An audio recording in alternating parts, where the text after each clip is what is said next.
Hay una planta de tallos rojizos que probablemente está creciendo ahora mismo entre las grietas de una banqueta, en la orilla de un jardín o pegada al muro de un patio, y contiene más omega 3 que muchos alimentos que la gente paga caro por comprar. No por kilo, hoja por hoja. Ha alimentado a seres humanos durante miles de años, sobrevivió al ascenso y caída de civilizaciones, y hace muy poco obligó a los científicos a admitir que estaba haciendo algo que, en teoría, no debería poder hacer. Algo que parecía romper las reglas. Mientras tanto, durante décadas nos entrenaron para verla como basura verde, como estorbo, como una invasora que había que eliminar. Esta es la historia de una planta humilde, aplastada por zapatos y llantas, que podría cambiar la forma en que entendemos la comida, la sequía y el futuro, si dejáramos de envenenarla primero. Y antes de seguir, cuéntenme desde dónde están viendo este video y suscríbanse si les gusta este tipo de historias sobre plantas, agricultura y conocimientos que casi fueron borrados, porque lo que viene no trata solo de una maleza. Trata de una verdad que estuvo frente a nosotros todo el tiempo. Mucho antes de que alguien la llamara plaga, esta planta ya era parte de la mesa humana. En el mundo antiguo, sus semillas aparecían guardadas en recipientes, mezcladas entre restos de alimentos y asociadas a lugares donde no se almacenaban curiosidades, sino recursos valiosos. No estaba allí por accidente. Nadie conserva durante siglos lo que no importa. Nadie lleva al campo una especie inútil generación tras generación. Y, sin embargo, eso fue exactamente lo que pasó con ella en la memoria moderna.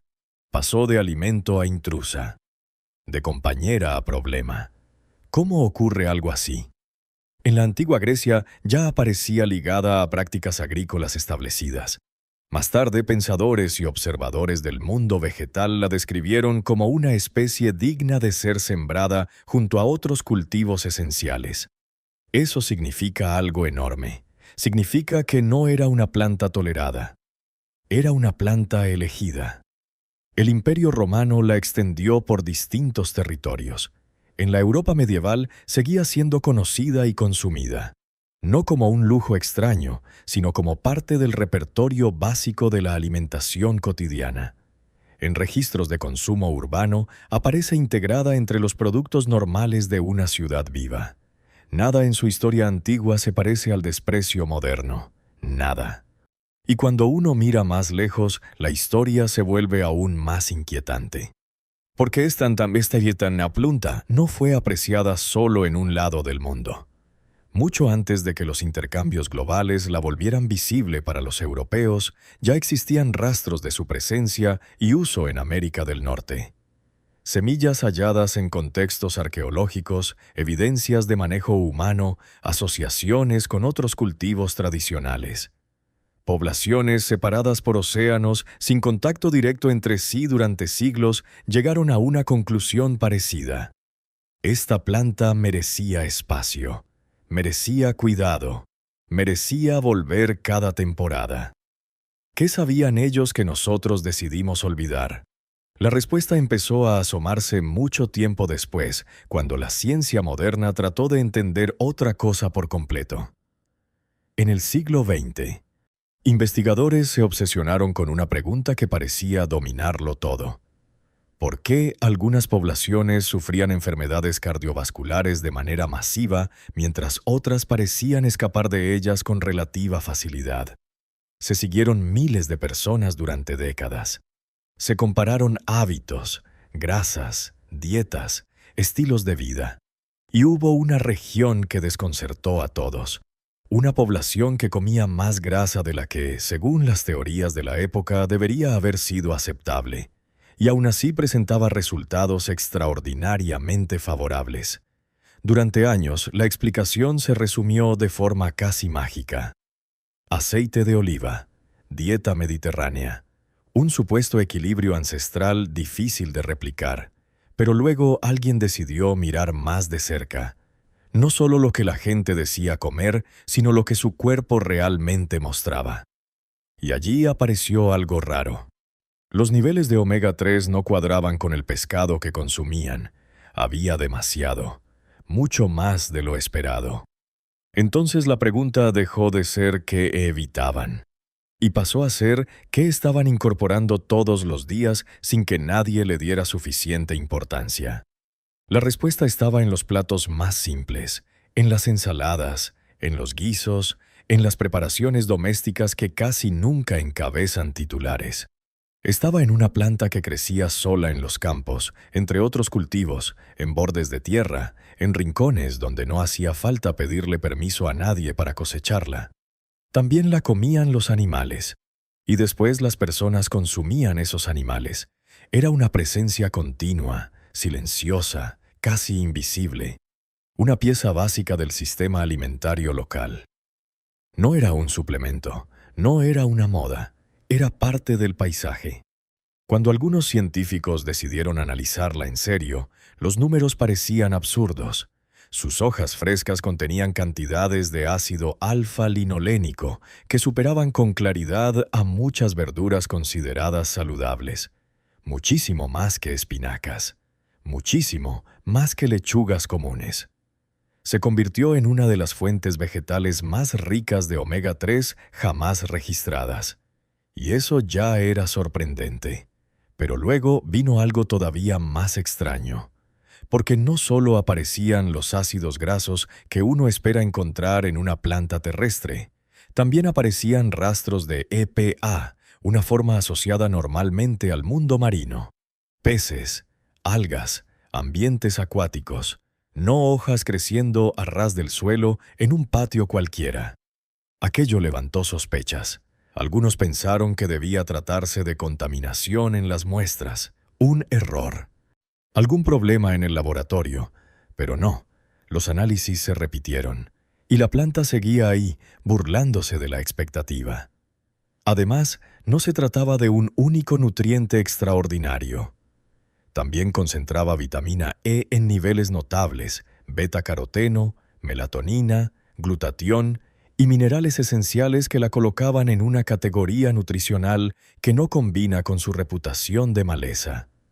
Era como descubrir que una de las plantas más despreciadas del paisaje urbano escondía un perfil que muchos alimentos premium apenas sueñan con ofrecer. Y la historia no se quedó en una curiosidad química. Hubo estudios clínicos donde patrones alimentarios ricos en omega 3 y asociados a este tipo de ingredientes mostraron resultados tan contundentes que el contraste se volvió incómodo. Personas que ya habían sufrido eventos cardíacos, divididas entre una dieta convencional y otra más cercana a ese modelo alimentario, terminaron revelando diferencias enormes en mortalidad total. No estamos hablando de una mejora cosmética. Estamos hablando de vidas salvadas a una escala que forzó a detener observaciones antes de tiempo. ¿Cómo puede algo así quedar fuera de la conversación principal? Porque la pregunta correcta nunca fue solo qué tan nutritiva era. La pregunta real era por qué una planta con ese potencial había sido degradada hasta convertirse en algo que la mayoría arranca sin pensar. Y entonces llegó otro descubrimiento. Uno que ya no tenía que ver únicamente con nutrición, sino con supervivencia vegetal. Investigadores estudiaban esta especie porque parecía prosperar bajo sequías severas mientras seguía creciendo a una velocidad que no encajaba con lo que se sabía sobre fisiología de las plantas. En condiciones duras, la mayoría tiene que elegir. O crece relativamente rápido si hay agua suficiente, o ahorra agua y sobrevive despacio. Ese suele ser el trato. Esta planta parecía negarse a aceptar ese trato. La mayoría de las especies comunes utilizan una vía fotosintética adecuada para climas razonables, siempre que la pérdida de agua no se dispare. Otras, como el maíz o la caña, usan sistemas que toleran mejor calor intenso, pero siguen necesitando bastante recurso hídrico. Luego están las plantas del desierto, que abren sus poros por la noche para conservar agua y sobreviven en condiciones extremas, aunque pagan ese precio creciendo con lentitud. Durante mucho tiempo se pensó que esta planta alternaba estrategias o que separaba funciones en distintas zonas de sus tejidos. Era una explicación cómoda, ordenada, tradicional. Pero cuando se examinó la actividad genética a escala celular, apareció algo que rompía el esquema. No estaba cambiando de una estrategia a otra como si pulsara un interruptor. Estaba integrándolas, usando durante el día un mecanismo favorable al crecimiento rápido y durante la noche otro orientado a conservar agua, dentro del mismo sistema vivo, conectando rutas que se suponían apartadas.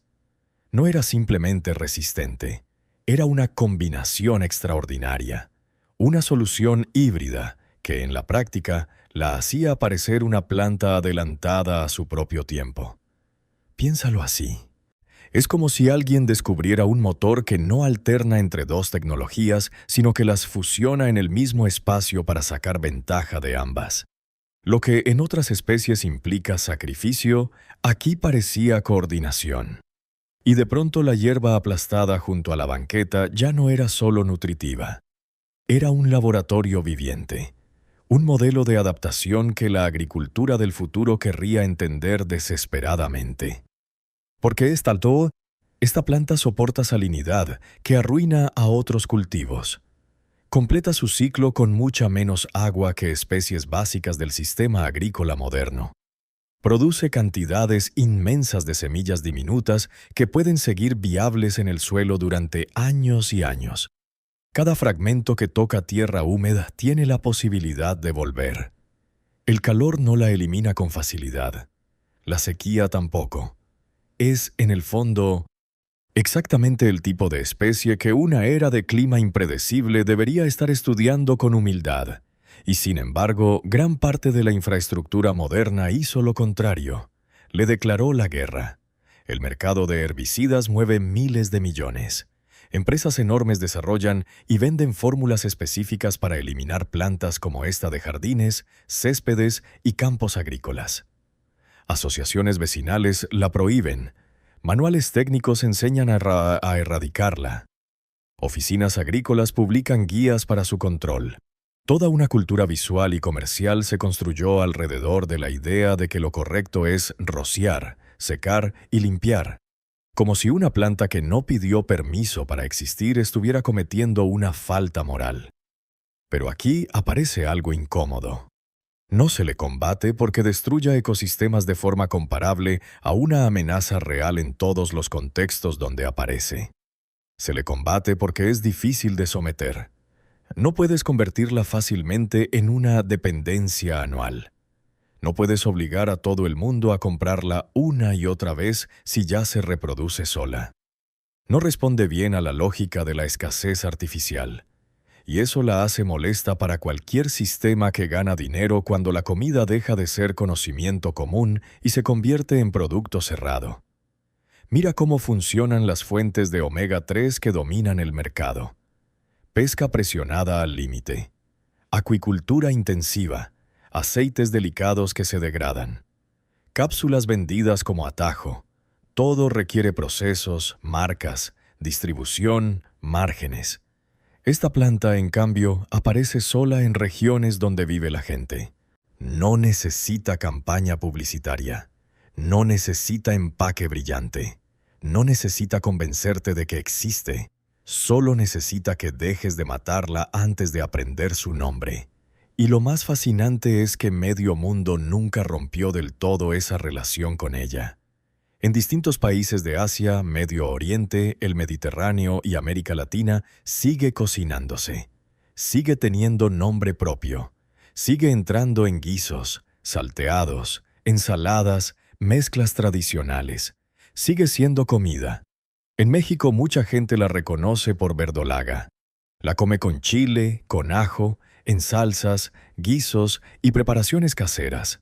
En otros lugares adopta otros nombres, pero conserva el mismo destino. Alimentar.